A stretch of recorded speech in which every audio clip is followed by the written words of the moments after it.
Okay, hari ni Ria nak share kita punya telekung masuk stok lagi kakak. Telekung ni memang hot selling dekat Ira Shukri. Sebab apa permintaan yang tinggi daripada customer Ira Shukri? Sebab dia punya daging kain dia ni. Daging kain dia memang sangat best, kain cotton Jepun. Lepas tu dia punya sulam dia, kerawang dia memang sangat tebal, lawa sangat-sangat. Okay, nampak ni. Ni kerawang dia. Kerawang. Okay. Macam-macam warna ada, macam-macam design ada. Lepas tu dia punya muka dia. Muka dia memang sangat kemas. Nanti Ria nak buka satu. Okay, ni muka dia. Ni muka dia. Ni banyak jahitan tau dekat sini. Lepas tu tali, ikat. Okay, kemas. Tak perlu pakai anak telekung. Memang sangat best lah dia punya kain dia. Lepas tu kain dia labuh tau. Setengah kain telekung kan kita nak yang labuh kan. Setengah tu ada yang singkat kan. Tak puas hati lah. Kalau yang ni memang labuh. Nampak ni.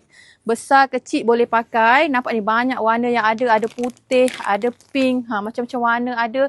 Yang mana tengah cari nak buat hadiah, nak buat sedekah, nak buat infak pun boleh.